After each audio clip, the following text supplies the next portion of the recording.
In the past decade, a quiet shift happened in game development. Games stopped being games and started being services. Not because players demanded it, but because shareholders saw a goldmine. The logic was simple. Instead of selling a game once, why not sell it forever? Turn your audience into recurring revenue. Add a battle pass, a premium store, create FOMO, and push engagement metrics. And at first, it worked. Fortnite exploded, Warzone minted cash, Genshin made billions. Executives saw those numbers and drew the wrong conclusion: that this was the future of gaming. So they told every studio, no matter their specialty, no matter their legacy, to chase the trend. What followed was a graveyard of failed live service games.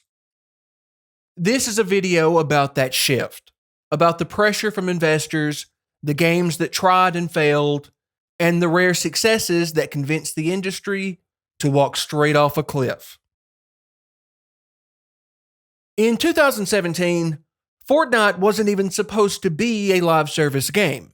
It was a half-baked co-op survival builder that no one cared about.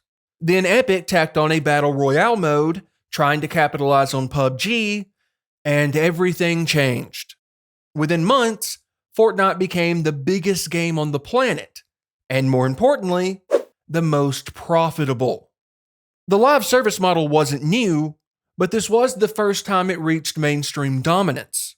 Battle passes, item shops, rotating cosmetics, crossover events, it all became the blueprint. Then came Apex Legends, Warzone, Genshin Impact, games that didn't just sell content, they sold habits. And to executives, that looked like salvation. Why take a 5-year risk on a single-player game when you can chase infinite revenue? It didn't matter that these games were lightning in a bottle, that they only succeeded because of timing, genre fit, and player trust. All that mattered was the graph. Profits go up. And so began the great pivot. Every publisher had their own Fortnite killer in the works. Every studio got assigned a battle pass. And every single franchise, no matter how ill-suited, was shoved onto the live service assembly line. Anthem was supposed to be BioWare's next big thing, a Destiny-style looter shooter with jetpacks, flashy powers, and a massive sci-fi world. But the studio famous for emotional storytelling and deep RPGs was suddenly trying to make a live service grindfest. The result? A beautiful broken mess. The world was empty, the loot was terrible, and the story was forgettable. The only thing players actually loved, the flying, was almost cut entirely because it didn't fit the engagement loop. It flopped so hard that BioWare had to publicly promise a complete overhaul, which quietly got cancelled a year later.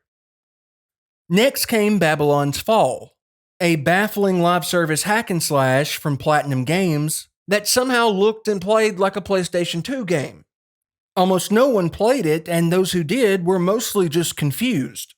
It was taken offline in less than a year.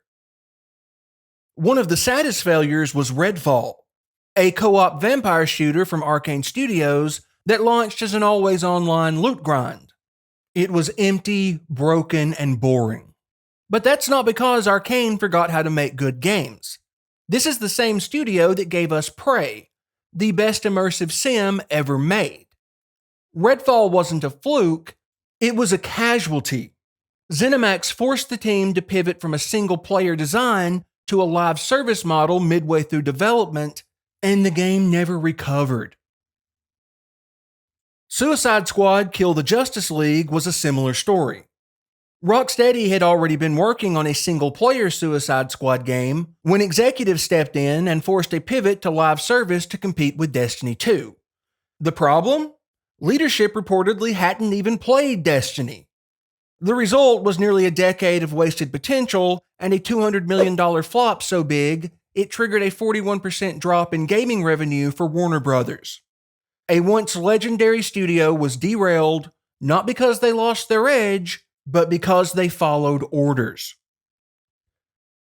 And then there's Concord, Sony's attempt at a hero shooter that looks like it was designed by a marketing team and a mood board. The trailer looked like a Dollar Tree Guardians of the Galaxy and achieved immediate meme status. All told, the game cost $400 million to make and was shut down after a mere 12 days. Now, at this point, you might be asking the obvious question. If live service games fail so often, why are publishers still making them? The short answer? Shareholders don't play games, they read graphs.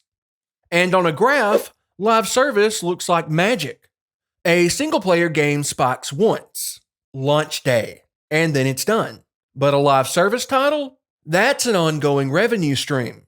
It has monthly active users, recurring payments, whale potential. Investors don't want success, they want growth. Endless, exponential growth, even if it's unsustainable, even if it's killing the medium. And executives, they're stuck in the middle, desperately trying to impress shareholders without understanding the audience they're building for. So they chase metrics: time played, retention rate, daily logins, monetization per user. They start designing not for fun, but for engagement. Not for satisfaction, but for the habit. And if a live service game flops, no big deal. Just write it off. Cancel support. Move on to the next attempt. Because live service games have the potential to be so profitable that even one success can erase years of failure. And that's the problem. Success stories like Fortnite didn't just set a trend, they convinced every suit in the industry that the jackpot was real, and that not chasing it was the bigger risk. But chasing the jackpot meant sacrificing something else, something far harder to measure, but just as real. The games we never got. Every live service pivot has a cost, not just in dollars, but in what could have been. When Rocksteady spent nearly a decade making Kill the Justice League, we didn't just get a bad game. We lost whatever game they could have made instead. Maybe it was another Arkham-style single-player story. Maybe it was something new entirely. We'll never know. Because they spent all their time designing loot systems and chasing FOMO. This is the real damage live service does. It consumes talent. It squanders vision. It drains creativity. Not because developers lack it, but because the model doesn't reward it. You don't need smart level design or clever enemy AI when your real boss fight is the retention curve. And slowly the games start to feel the same. Checklist gameplay, rotating dailies, skin shops and currencies and login bonuses. And it's not just about what we're getting, it's about what we're not getting. We're not getting games that take risks. We're not getting games with endings. We're not getting games made for us. We're getting games made for the boardroom. And as more studios chase that same shrinking pie, we all lose something. Time, creativity, and possibility. Now, it's been said that players don't hate live service games, they just hate the bad ones. And admittedly, there's some truth to that. Destiny 2, Final Fantasy XIV, Warframe, they've earned loyal followings because they do it right. They respect the player's time. They offer real value. And they were built for the model from the start. But that's the exception, not the rule. Most live service games fail. Not because players are stubborn, but because publishers are greedy. They chase engagement over enjoyment, profit over polish, and they treat players like whales to be hooked, not people to be entertained. Here's the reality. You can't brute force a community. You can't fabricate loyalty. And you can't design trust on a spreadsheet. If you want to make live service games that last, make something good first. Then earn the rest. Because right now, the AAA industry is learning all the wrong lessons.